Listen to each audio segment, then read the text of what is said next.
Hello, this is Ender, and I'm here with Slavin, and we're here to talk about Oblique and their really awesome facial interfaces.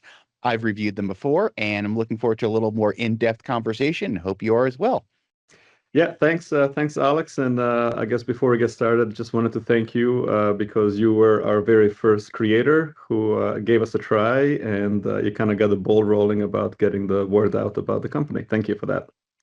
You're welcome. I always like to review new products, and I'm a small channel. I like to see other newer people to the VR, I guess, industry or media content get a chance and hear get a new voice because there's a lot of undiscovered stuff out there, and I think yours is a great product that should be given more attention.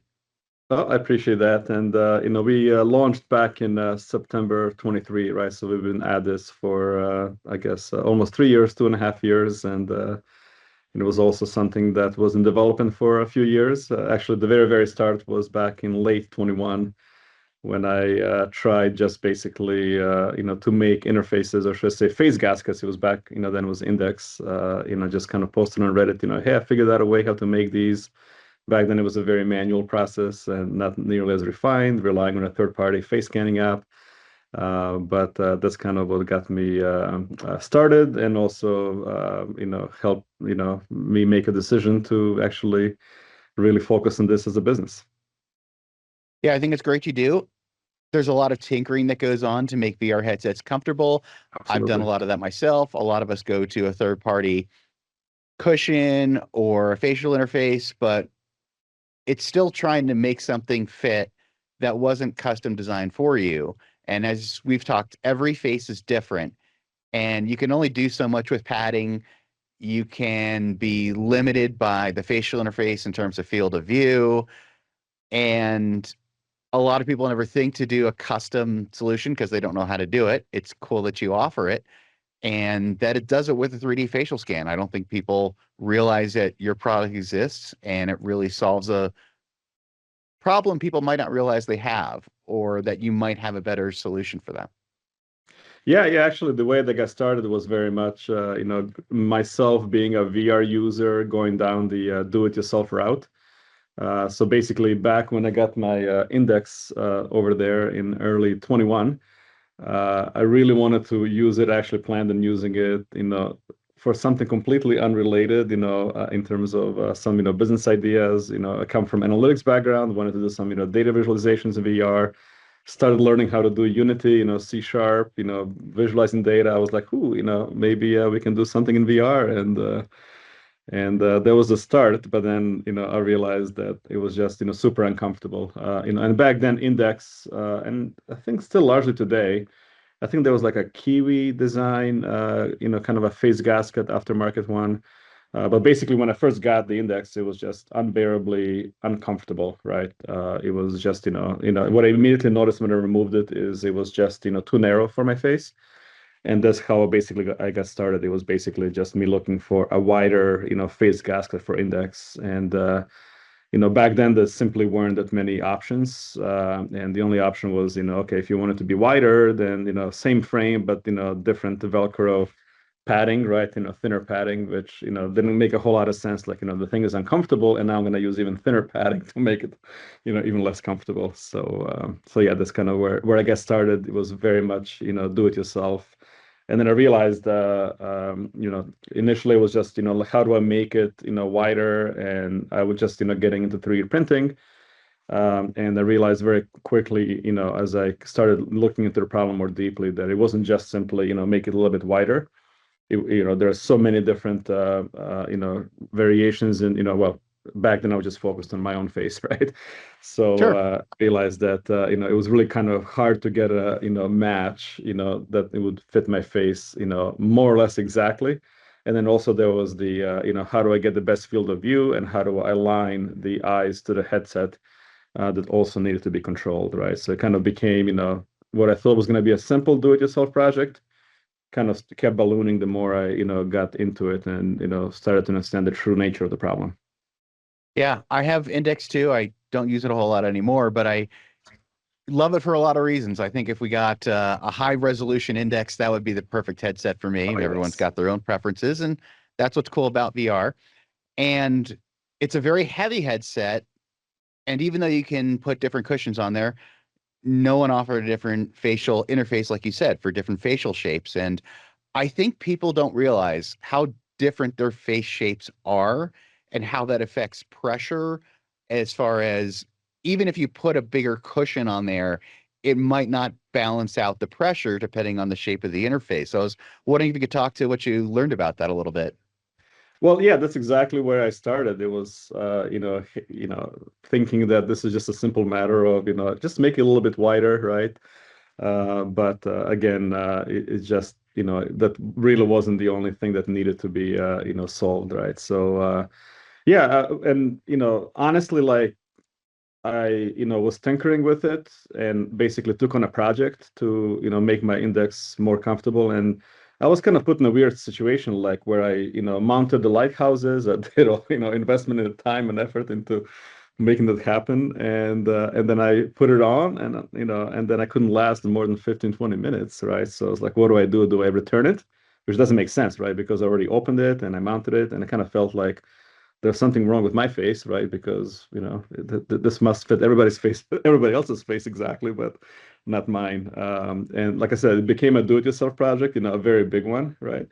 And again, maybe it was a blessing in disguise or not that Index didn't have as rich of an kind of an ecosystem of accessories that for example, Quest 3 does, right? And maybe if it did, I would have never started this project and we would never have a custom facial interface, for Index, in the Quest line of products. But yeah, I mean, and it was, look, it was basically a project that I took on, and I think a lot of VR users take on unwittingly, right? Let me try this interface, this padding, this 3D printed mod. And I kind of felt like, we needed something better than that. And that's why, I got this bad idea that'll, completely change careers and focus on this as my career, new career. Which is pretty awesome. And you mentioned trying different solutions and different facial interfaces. I've certainly gone through a lot of different facial interfaces and cushions and trying different combinations, and it gets costly. And it's cool that you have this one solution that should eliminate that, right? It's kind of like buying the right tool once or the right piece of clothing once as opposed to trying six different ones. And yes, maybe you find the one you want in the end, but you've bought a lot of or wasted a lot of money on trial and error, which is cool that you help eliminate that concern by getting something built right for your face. And you do make adjustments if they're needed, correct? Yeah, yeah. So, yeah, I mean, just to kind of maybe take a step back, I'm trying to basically solve their problem, right? If the stock interface gasket doesn't fit, right? Please come to us and we'll try to take care of it. So you don't spend the time and money, but also, more so time, right? You're taking time away from enjoying your headset because you're ordering this, aftermarket, interface, gasket, and then trying this mod and you presumably bought your VR headset to do something other than take on this do-it-yourself type of project, right? So basically, the whole idea is I built a business around what I wanted, for myself, right? If this existed, if Oblique existed back then in 21, I would have simply, gotten my custom face gasket and done something differently with my life, right? But unfortunately, it didn't. So this is not my life.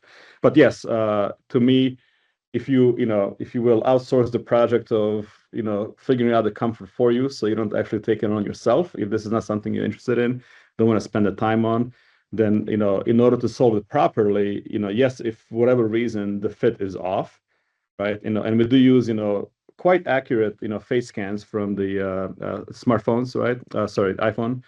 It has this dot projector that measures, I think, about 30,000 dots in each frame, and they're typically sub-millimeter accuracy, right? But what I learned, as we try to get really exact, right, with our fairly thin padding, even if it's off by the overall scan is off by a millimeter, we'll typically hear back from a customer. So to me, the proper way to do this business is, look, we're guaranteeing that we're going to solve comfort for you. And if we don't, succeed in the first try, we'll try again. And if we don't succeed on a second try, return the product to us, we'll get a full refund because I mean, this is, I think is this, for a solution like ours, you cannot be in the business without actually guaranteeing comfort, right? And that's, to me, that was kind of how we, started with, and how I keep myself honest to make sure that, we continue improving our design process so that we, of course, can survive as a business. Because the idea is, don't do remake on every single one, right? And we actually, I mean, I'm comfortable, I guess disclosing that, our remake rate is, basically lower than 15%, right? And Awesome. and the return rate is, less than 2%. So it's actually kind of a testament to us actually being able to, do this right, for most of our customers. That's great to hear. So we were talking a bit about the way that you design it to custom fit the face of the individual, which is really important. And another cool thing I really like about your product is the sliders when you go to order it. And for those who don't know, you can customize how much of, I mean, let me know if anything's changed. I haven't been back in the app Yep. in a little Yeah. while, the Oblique app, is that you can adjust what's most important to you, field of view versus comfort. At least those are the two ones that stick in my mind, because I'm always thinking of, well, like the index, how it has the comfort adjuster. And for those of you who haven't tried the index, it's got the dial, right? Where you can Yeah. make the For the eye facial relief. interface closer or farther away. Yeah. And I'm always a field of view guy, so I'm trying to crank the thing down as much as I can. And then it's really uncomfortable the more you crank it down, but then you get the better field of view. And those trade-offs are the kind of things I've come to accept until I tried something like a custom facial interface where you put in your preferences for you and it can get closer because it's contoured to the shape of your face instead of just applying more uneven pressure. So, anyways, I was rambling a little bit there, but I think for whether it's an index customer or now a Quest 3 or really any other headset, I don't know if any other headsets that have that comfort adjustment anymore, you can effectively get that by dialing in with Oblique's facial interface your preferences on field of view versus comfort or the other settings. At least that was my take. And let me know if I'm getting that right or if you want to add No, anything no, more no. to the That's nature of that. exactly, yeah, this is exactly what we do when, before you order, we ask that you, well, first of all, let us know if you're using prescription lenses so we can make sure we leave enough space so we're not too close to the eyes. And we reserve about 10 millimeters between the pupils and the lenses, just to ensure that your eyelashes don't brush against the lenses, right? Which is also uncomfortable. And it's too close, right? But yes, most people when they see oblique, oh, this is about comfort, right? But it's more than just comfort, right? It's performance in terms of the field of view, yes, also the alignment of the eyes, right? Vertically and horizontally. Also, if there's any facial asymmetry, of course, leveling things out, right? To make sure that your eyes, your pupils, and the lenses are, as perfectly aligned as possible, right? And that's really where Getting the in whole that sweet process spot, as starts. they call it. Exactly, exactly. And then also the light blocking, right? Of course, we have the overall, seal, but also, how we block the light coming from the bottom. So it's really, we are trying to solve in our designs, in our custom designs, which of course, we're going to do a unique design for every customer, if that wasn't obvious so far, right? We don't have like, 5 designs we pick from and then we just make those frames. No, every frame basically is born anew with every new order, right? And then, as with many things when you're designing and engineering things, right, there are trade-offs. Sometimes, we'll get a face scan and we'll say, oh, we can, of course, I mean, what's always table stakes is making sure that the padding matches your, face exactly, right, in terms of where it rests, right? That's just table stakes and that'll always work. But then when it comes to the, field of view, optical alignment, and also the light blocking, sometimes we may have some trade-offs in our design where we say, how important is your field of view versus light blocking, especially in the Quest 3, right? And then, depending on how our customers indicate their preferences, we'll make a, certain, design choices in those trade-offs when they exist. Sometimes, again, these trade-offs don't exist because we can get you the perfect field of view and, perfect light blocking as perfect as we can get, right? And of course, perfect fit, right? And then, everything is hunky-dory. But yes, I mean, that kind of is I guess another aspect of that, which is you can think of our designs as being, a collaborative experience with our customers. Yes, they provide the face scan, they provide their preferences, and actually there's something over time we'll be doubling down on and giving even more control to our customers in terms of, choosing their preferences, what they want in their custom design interface, to be, because we have that option, right? We're making a custom design and, designing it and making it for every order. So why not, give you more dials, in terms of things you can select. For example, a good example is some customers will come back and say, look, you're blocking light too well. It's like, what do you mean? Like, well, I'm playing Sims and I would like to see my keyboard, right? So can you keep it open? It's like, okay, we can definitely, do that. But, we don't have a formalized way to simply say like today, like, hey, open it up as much as possible on the bottom, right? Or, or include vents, don't include vents, or make it completely open, right? And I don't care about light blocking even from the top, right? Hmm. That's something that, again, some customers, that will, prefer, they don't care about light intrusion, right? They only care about this field of view. And, I think, we need to be adding more dials in our design process to let them specify exactly what they want. So that's something that we kind of have the unique opportunity to be able to, do and execute on.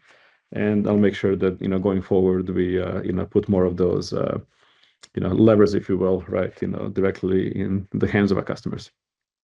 Yeah, thanks for mentioning all those different qualities. I forgot about some of those light blocking. Not I've mentioned field of view, but I forgot about light blocking and breathability. And yeah, that all matters to different users in different ways. And it's really cool that you make that customization available. We were talking about Index a little bit, Quest a little Yes. bit, and you've also been trying the Samsung Galaxy XR, correct? Yes, yes. So currently we support, I guess to give you history, Index was the very first custom gasket we supported. And then again, we launched in September 23, and we also launched with Quest 2 support. And then probably a few weeks after we launched the business, Quest 3 came out. So we added Quest 3 support and then Quest 3S. And now we're working on supporting, more of the, higher end headsets. And Galaxy XR is the one that I've been, focusing on, as of late. But yeah, I mean, I just, one of the suggestions that I made, right, before we decided to do this was, hey, I'm noticing some things in terms of design choices that, Valve and, Meta, Oculus, right, and Samsung made. In terms of the mechanical industrial design, and then basically the impact that it has on overall comfort, but also ability for aftermarket accessory makers like us. Although I think of ourselves more than just accessory maker, right? It's kind of a different beast altogether. But to be able to come in and kind of solve the comfort if the stock setup doesn't solve the comfort completely for you. So I can maybe highlight some of those things for you in a second. But yeah, in terms of physically kind of what I'm noticing on each of the headsets, right, and how the different, again, mechanical, industrial design aspects of the headsets, how they impact our ability to solve the comfort for our customers and then performance, right? Right. There's probably a ton that uh, of differences that some people don't realize. And my takeaway with what we discussed previously was, for example, the Quest 3, you've got the hinged arms. I forget how much Yes. hinge you have on the Index, but then the Samsung Galaxy XR, you don't have that. So that creates a lot of challenges, correct? Absolutely. And yeah, let me maybe at this juncture, I'll just get up here and Sure. bring down all these headsets you see behind me. And so I brought down all my headsets. And so yeah, let's start with the Index. So this is the Index. Earlier, you were talking about the eye relief, right? So it's this button Right. I here. forgot the name of it. And Yep. That's yeah, it. and what it actually does, let's see if you can see the camera. It basically brings the lenses stay where they're at, but this whole assembly that and got to push it in and rotate it, right? The whole assembly that to which the gasket attaches, moves in or out, slides in or out. So it kind of makes it nice to be able to adjust the distance between the eye and the lenses. And then for the long time Index users, right? One thing that was a popular mod is something called magnet stacking, right? So this is the Okay. yeah. So this is the custom, Index gasket that we made. I have the standard one back over there somewhere. I'm not going to bother with that. And you can see here, hopefully, four shiny magnets. Yep. It's a magnetic attachment. By the way, magnetic attachments are just so much nicer, right, for the Oh users, in yeah. terms of being able to remove the interface and reinstall it as opposed to mechanical ones. But yeah, so that's one design aspect, right? Hey, how does the facial interface attach, right, to the HMD or face gasket, right? And is it mechanical or is it magnetic? Magnetic is always the nicer way to go, right? Yeah. It's Getting the cost Quest 2 or estimate. Quest 3 to tongue and groove line up is always annoying for me. Exactly, exactly. So here we have the index. Of course, it's a wired headset, so I have this big wire hanging here, Yep. right? There's no other way around it, and it has the strap. Let's see here. This is the top strap, right? It attaches, very similar to the Quest, 3, and I'm blocking my face here. And then the strap, first of all, it's integrated, right? It's not removable. Of course, you can mod it and cut it like you can do the Galaxy X. I don't recommend it, right? And it has these nice speakers that a lot of people really like. They're really, I really love good. them. Yep. Yeah. And the strap, of course, is adjustable, right? And also this is important, right? It Hmm.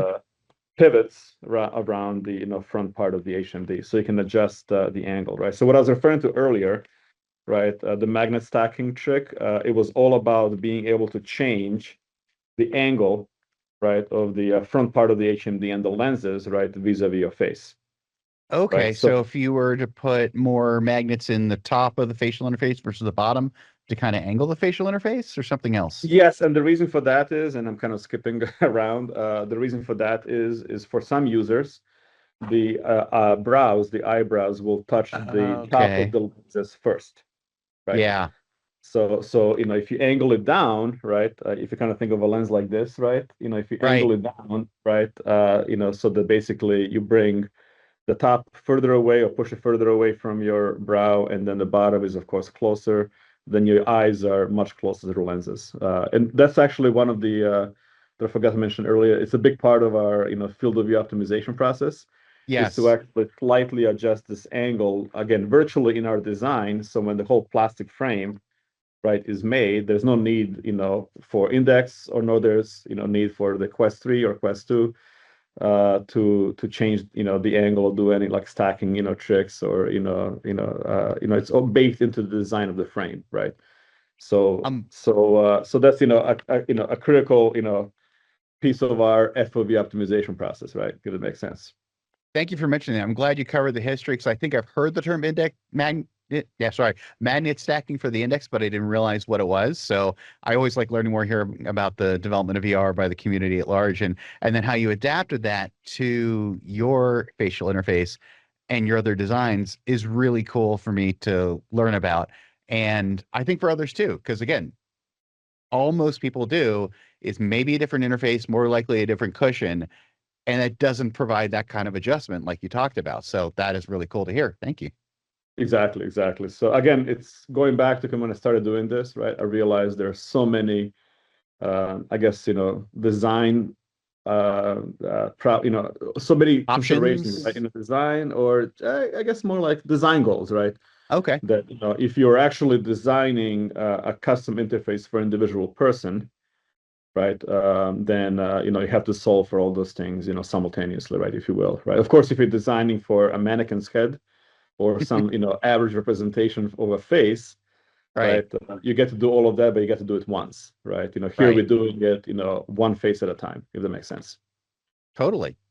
Thank Awesome. you. So to recap, Index, right? Super comfortable strap. It's integrated. You cannot remove it.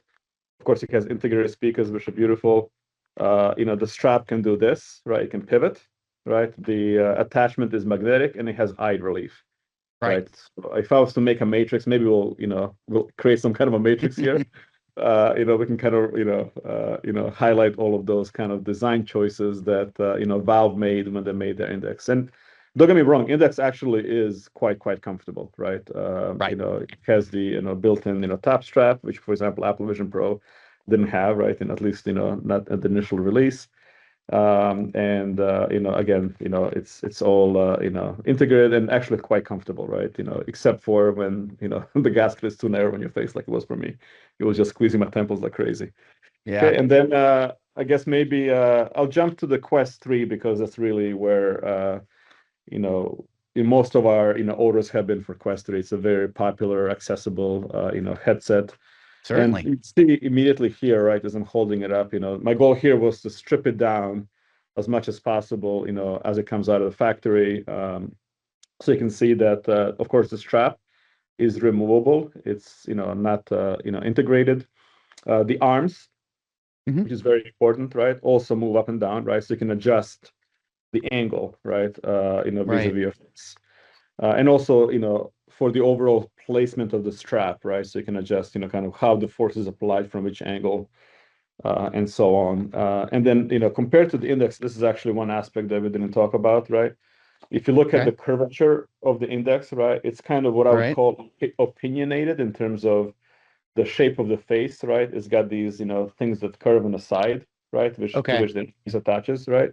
Right. You'll see that the Quest 3, it's quite flat. It has that little bit of that, right? But you can see it's much flatter, which actually means that you can do a whole lot more optimization in terms of the field of view and the lens alignment and so on for the Quest 3. So, I'll come out flat out and say, like, look, Quest 3 is our top selling product, the Quest 3 interface. And it's also the toughest one to design for, just because it does give you a lot of design freedom, right? Yeah. Where you can, really, really optimize things. So there's more of those trade-off situations that arise with every design in terms of, okay, how do we trade off, especially the light blocking in the field of view, right? Right. How do we, solve that for the customer? So, and then, I guess moving on, the interfaces. Let's see where my Quest 3 interface. The Yeah. interface attaches mechanically, right? So there's these four mechanical snaps. I think Quest or Oculus, they're in love with mechanical attachments. They're not as nice for users, and sometimes when you're removing the interface, you feel like you're breaking plastic, right? But it's kind of Right. a plastic on plastic type It's all of nerve-wracking. an attachment, right? So yeah, with Quest 3, I'm gonna take my glasses off here. So basically, it's probably a good headset to kind of demonstrate what it is we do, right? So if you think about our design process, Okay. it basically starts with your face scan and then representation of your HMD, right? And then we basically do this, right? We figure out how exactly to place it, how close. Of course, you can see my nose, hopefully, right, Right. coming in between, here. And by the way, we also ask for IPD, right, because the IPD adjustment will influence how much room there is for your nose, right? So the closer Okay. your IPD is, the further back you have to kind of push out your face because your nose may get squeezed in. Of course, it depends on the shape of your nose as well, right? Which we all capture in the face scan, right? But you can think about design process starting with, let's take your face, let's take the representation of the, Quest 3, in terms of, where the lenses are. Let's align everything, right? Vertically, horizontally, right? Side to side. Make sure your face can, fit as close as possible. And then once we kind of figure out that position, we then kind of, automatically, automatically from the perspective of the customer, of course, there's work that goes into it. We Right. designed interface so it actually, fits, right? And then the Yeah. interface itself, this is a Quest 3 interface, right? Of course, it's a piece of plastic. That's the custom part, right? And then we have Right. we have several sizes of the silicone padding, right? And of course we design it so that, and this one is not mine, right? This is actually Twan's, so he won't fit me. Mine is actually, let's see, this is the Quest 2 one. Not even this one. So yeah, I should have come better prepared. But in any case, And, it's and designed so that when you press it against your face, right, it'll meet your face exactly. Maybe towards the end of the video, I'll go and get the actual proper fitting interface to actually show you that it's real.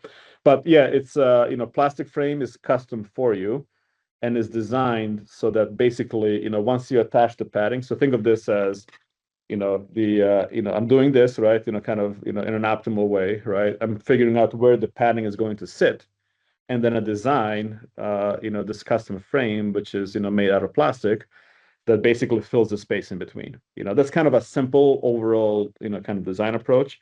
Of course, there's a lot of, detail that goes into how we do it and how do we, make it happen, right? But that's kind of the overall, approach to design. And And again, Quest 3, it's very modular, right? You can attach different straps, and of course, the Bobo VR S3 strap is super popular, right? Because it distributes the force to your forehead as opposed to your face, right? yep. But yeah, it's Meta has done or Oculus, before Meta have done a really good job, I think, um, you know, making their design not very opinionated when it comes to the shape of the face or the type of strap you will prefer, right? They give the stock setup, but it's almost kind of implicit that you're gonna probably want to mod it and get something different. Yeah, and it's cool seeing some things that we've kind of mentioned in effect, such as I can see all the vents on that one, and I love that for Yes. breathability. And then you can adjust more or less of those vents, just like you would adjust other aspects for the fit of the facial interface.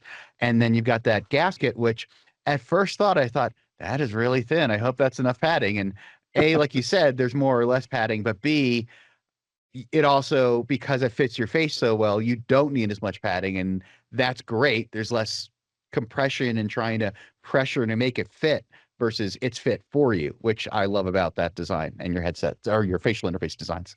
Exactly, exactly. And having the thinner padding, which right now it's 8 millimeters, we're actually thinking about making it even thinner, right? Just Hmm, to kind of show off, because actually, 8 millimeters is too much, right? Because we know, like, if you're off again by a millimeter, we'll probably have to make an adjustment for the customer, right? So there's no reason, crazy. for us to have a more of a traditional padding thickness, which 8 millimeters is kind of on the thinner side. But also, Okay. thinner padding means that you have more freedom to further optimize the field of view, right? Because sometimes the field of view is limited by how close you can get to the interior plastic Yeah, here, right? right. And having if you have to have a plastic frame and then a padding, sometimes that becomes a constraint. So having a thinner padding means you have more design freedom in terms of being able to further optimize the field of view and also position Yeah, things in a like the gasket, in a right? real way. Exactly, exactly. Yeah. Cool. Yeah, and might as well at this point kind of mention our choice of the padding, right? It's I think in one thing that beyond just having a custom fit, our customers are react, you know I guess it's unusual choice of a material, right? Yeah. But we use basically skin safe silicone that we cast these internally here. It's all about it's custom designed by us, right? Not for every customer. Again, we have multiple different sizes, but it's designed basically just for us, right? We could accept Velcro paddings, but we really have an opinion about silicone being the right material, right? For several reasons. One is, the skin safety, the ability to really easily clean it, right? Hmm. So if, for whatever reason you need to clean it, which, you will over time, you just get an alcohol pad, you wipe it down, and basically it looks like, the same as it did on day one. That's actually one thing that we heard from some of our longtime customers is I just didn't expect your interface to last so long, right? It looks exactly the same, now as it did on day one. And maybe you can speak to that because you had yours for Yeah, it's held 3 years up really now, well. right? I think the common material that most cushions use is polyurethane or PU, fake leather, more or less, and that will deteriorate over time, is what I've seen. It kind of comes apart. Am I correct on Yes. the terminology there? Yeah, there's really, three Oh, okay. materials. One is the, let's say the stock, okay, this is the Oh, Galaxy there's XR. cloth, of course, right. Yeah, you I have was thinking the, aftermarkets. cloth and you have foam underneath, right? And the issue Right. with that is, yes, it'll Oh, degrade yeah. over time, but, the sweat will get absorbed. Some of them may be washable, right? But, foam absorbing your sweat and grime, right, over time, it's not It's a very, gross idea. it's a gross idea. It's not very hygienic. And if you recall, Meta had a recall, right, on the Quest 2 Yes, I facial remember that interfaces. now. Yeah, where they basically offer for free silicon covers, right? Again, silicon, Right. right? That's right. Yep. Yeah. And then PU Yeah. leather You is think about really a sponges real quickly. yeah, This is a great analogy, right? You can clean out a sponge only so much, and eventually you got to throw those things away. They're just never going to be clean yeah, again. yeah. Yeah. But look, the cloth over foam is the most breathable, but hands down, right? So at Right. least you use it initially, Yeah. it'll feel good, but then over time, as so if you keep maybe replacing them or washing them, right, maybe it's an okay solution, right? True. The second one is the PU leather, right? You mentioned, right? Yes, some versions will degrade really quick, right? But Hmm. the main I think issue with those also is the fact that when you bend the PU leather, I don't have one here, it'll create vertical creases, Oh right? yeah. Which of course is not going to be as comfortable. But also when you sweat, right, the sweat will drip down through those grooves, right? For some users, right? And then get Yeah. into your eyes, right? So we had, some early reports of like, I really like your silicon from the perspective of it really fit, you know, seals the face well, which means that, if there's any sweat, of course, sweat is unavoidable. You will sweat, right? Sweat has to go somewhere, right? At least it's not dripping into my eyes. That's a really good point, and I hadn't thought about that. The creases. So, like a lot of people will say, okay, yes, a soft one, a cloth one is going to absorb the sweat and keep it off your face. But the PU leather one where you have, sorry, bump that. The PU leather one where you have the creases, yeah, it's going to drip down in it. And a silicone, my first thought was, well, it's not going to breathe at all. It's going to hold it against your face, but it creates, like you're saying, there's no creases, so it's less likely to drip into your eyes. So that is a good point. Yeah, yeah, that's actually one of the early feedbacks we got back in 21 when we did the original set of index custom gaskets that were manually made, right? Handmade, Yeah. so than these. Yeah, and then a third material, of course, is silicon, right? But I think we are unique in terms of we have 100% silicon padding, right? And I'll show that in a second. Versus you typically will get silicon covers, right? So when Meta had the recall on the Quest 2 facial interfaces, Yep. the Black pad. stuff was showing up on people's faces. The Exactly. materials. Yeah. Exactly. Their solution was to, send out, free of charge silicon covers. But if you ever use one of those, I have one, right? Hmm.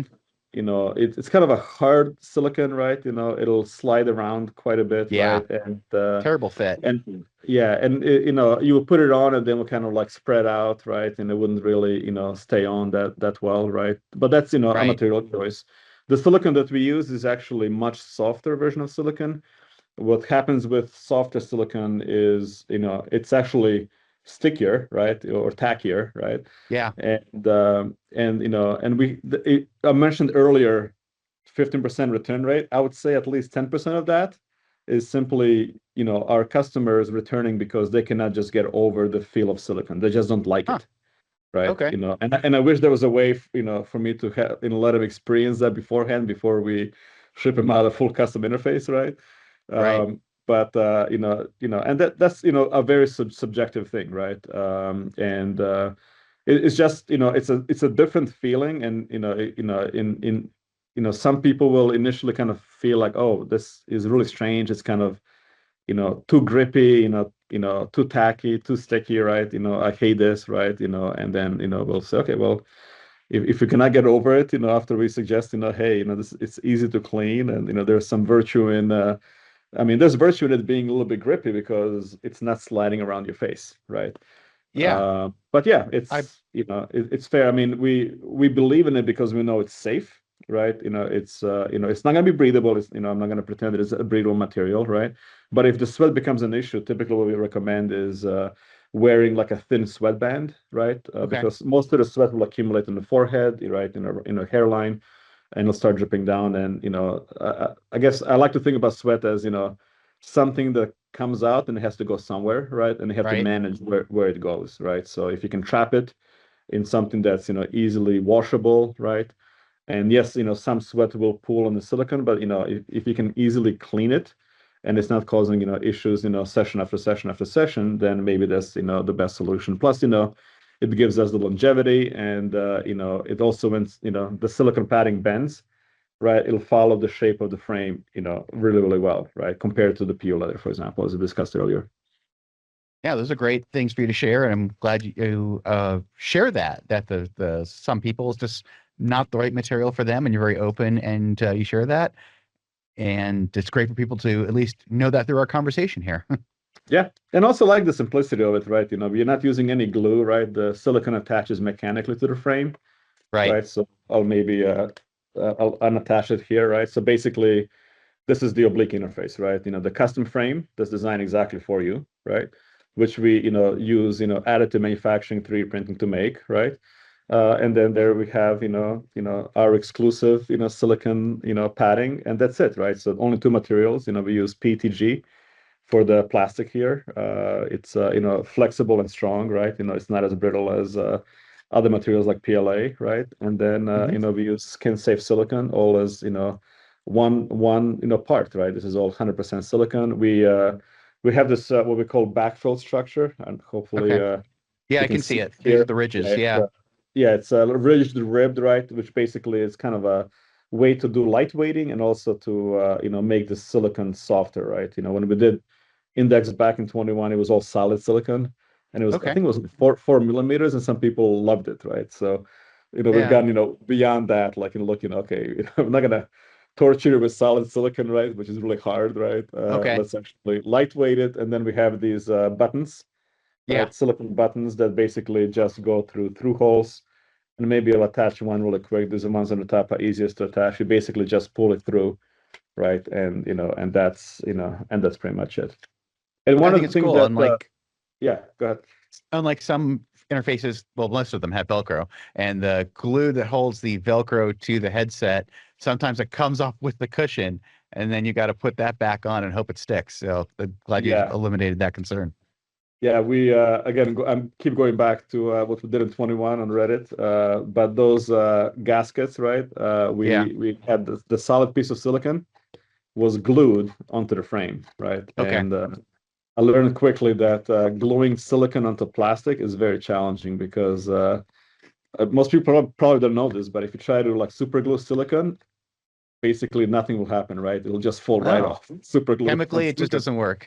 Yeah, yeah. So we had to use silicon-based glue, and then it stuck really well to silicon, but it didn't stick as well to the frame, plastic frame, right? So it was just a mess, and aesthetically it wasn't looking right. And with this, we just kind of went with something that's simple, right? And kind of works there. I was able to reattach it. Perfect. Good. And Cool. then we talked about Samsung Galaxy XR, right? Going back Yeah, to it'd our be cool to top. see it. I haven't tried that. Yeah. Oh, and then before I maybe get to that, this is Quest 3S, right? Quest 2. You'll see on the inside they look very similar. I believe they used I think identical, right? Lenses, right? Lens I think modules. lenses are the same. Yeah.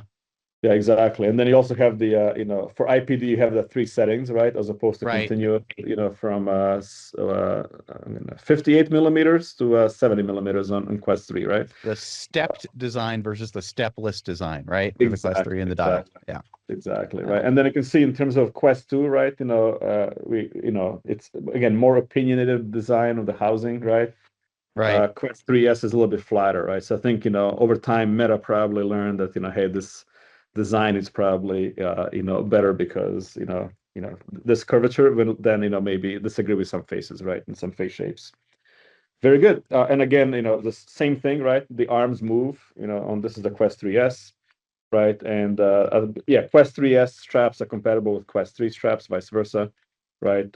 So you can, bring your own strap or use the stock one, right? And Yeah, then we it's cool have you've the had all those models to experiment with and design for as they need to be. Yeah, thanks. yeah, yeah, yeah, and we have to have one of each, right? Because we got to be able to test our designs and make sure they attach and we can reproduce any issues with them and so on. Okay, and now let's talk about the Samsung Galaxy XR and kind of what I see as design choices they made, that impact the comfort Yeah, and I'm our interested. ability I've never to actually make. seen one. Yeah, perfect. So here it is. Here's the XR, right? I stripped it down to its most basic components. Basically, you have a forehead pad here, which attaches magnetically, which is nice. Magnets are always nice. And then you also have these light blockers. There's two of them, one on each side. I'll just show this one. Attaches magnetically on the bottom, right? Okay. Which is, again, very nice. But the strap, just like index strap, right? It's not removable. But more importantly, the strap angle doesn't change, Hmm. right? And what that means is when we do the like I was showing on the Quest 3, right? When we do this, right? When we change the angle to allow the eyes to be as close to the lens as possible, right, the user can always change the angle of the arms to compensate for the angle that we changed, right, for the HMD here, right? If we do that, then where this rests on the back of your head, right, will change, right? And that's something that again, it's something that we have to be really, really careful about, right? Because we wouldn't want users to wear them like this, right? You want it to be kind of further back on lower in your head, right? Yeah. And then the this visor here, right, to which the forehead pad attaches, right? It's what I would call a very opinionated design in terms of the curvature, how where it assumes your forehead is, Yeah. right? In respect to your eyes, right? It's almost like assuming that you're going to have a fairly aggressive slant to your forehead, right? And for those users, it works fine. For me, my forehead is more vertical, if you will, and immediately becomes like a constraint, right? Which means I have to move in the design sense, right? I have to move the face back in order to give enough clearance, right? And then what I noticed also when I use the stock setup, these pads come in three different sizes. When I use the thinnest one, right, the XR will complain about my eyes being too far away from the lenses because it needs them to be a certain distance range in Yeah. order for the eye tracking to work, right? Again, stock setup, right? I use the thinnest padding, and then the system is basically telling me I can't function like that, right? So then the only other option is for me to remove, the padding, right, and then have the plastic rest, directly against my forehead, right? And this padding, right, it's very, very thin, so it Yeah. doesn't give us a lot of room to work with, right? So hopefully that Sounds makes sense. Yeah, sounds like the most opinionated of the headsets we've talked about today. And that means less variables you can work with to make it more comfortable or Exactly. profit properly. It reminds me a lot of the Quest Pro, which was the least comfortable headset I've ever worn. Yeah, but so you can imagine, right? If it's hard for us, who are doing a custom design for every user to solve it, right? How hard will it be for somebody who is doing like a do-it-yourself project, to solve it? And I've seen, cases of people on Reddit, right? Basically cutting these arms off, right, and removing the visor. Right? So it's, Yeah, and this is that's an scary. $1,800 headset. I Yeah. Yeah, it's cool can I have a you give solution them. that assumes our users will be doing that, right? So we have to work with, design as it comes out of factory, right? Yeah, it's I don't mind tinkering a little bit, but when it's destructive, as I call it, that's kind of scary, and I'd rather have someone else do it. So I'm glad you offer that.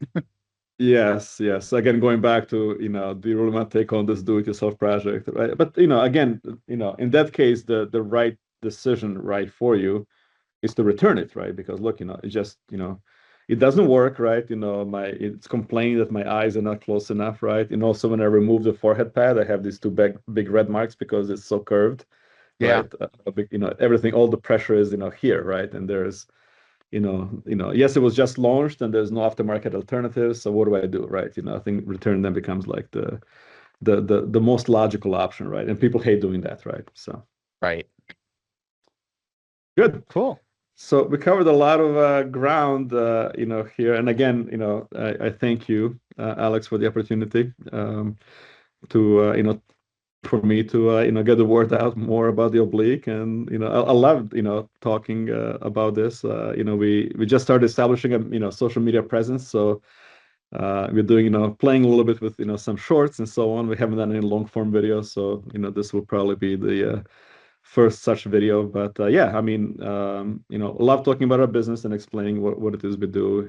It is nuanced, and at first glance, when people first hear about us, they're like, what is this, right? It's a piece of plastic or it's a piece of silicon, right? Why do I need this, right? Again, there's a whole process that goes behind it. Yeah, it's been great learning a lot about how you make your facial interfaces, what's involved. It's been educational about VR headsets in general. And I've enjoyed this opportunity to have a conversation with you. And hopefully, some people will join the conversation down in the comments. We've both of us have had a great opportunity to interact with a lot of different viewers. And I know Eagle Doc Stewart has been one of those. And hopefully, we'll hear from him down below as well as some others. So thanks for your time today. Yes, yes, and I have to. I'll be amiss not to mention that Eagle Docs 2 is by far our number one promoter and product ambassador, and he learned about us on your channel, right? So we have to thank you and him for that. Absolutely. Right. Thank you, Alex. Bye. Have a nice day.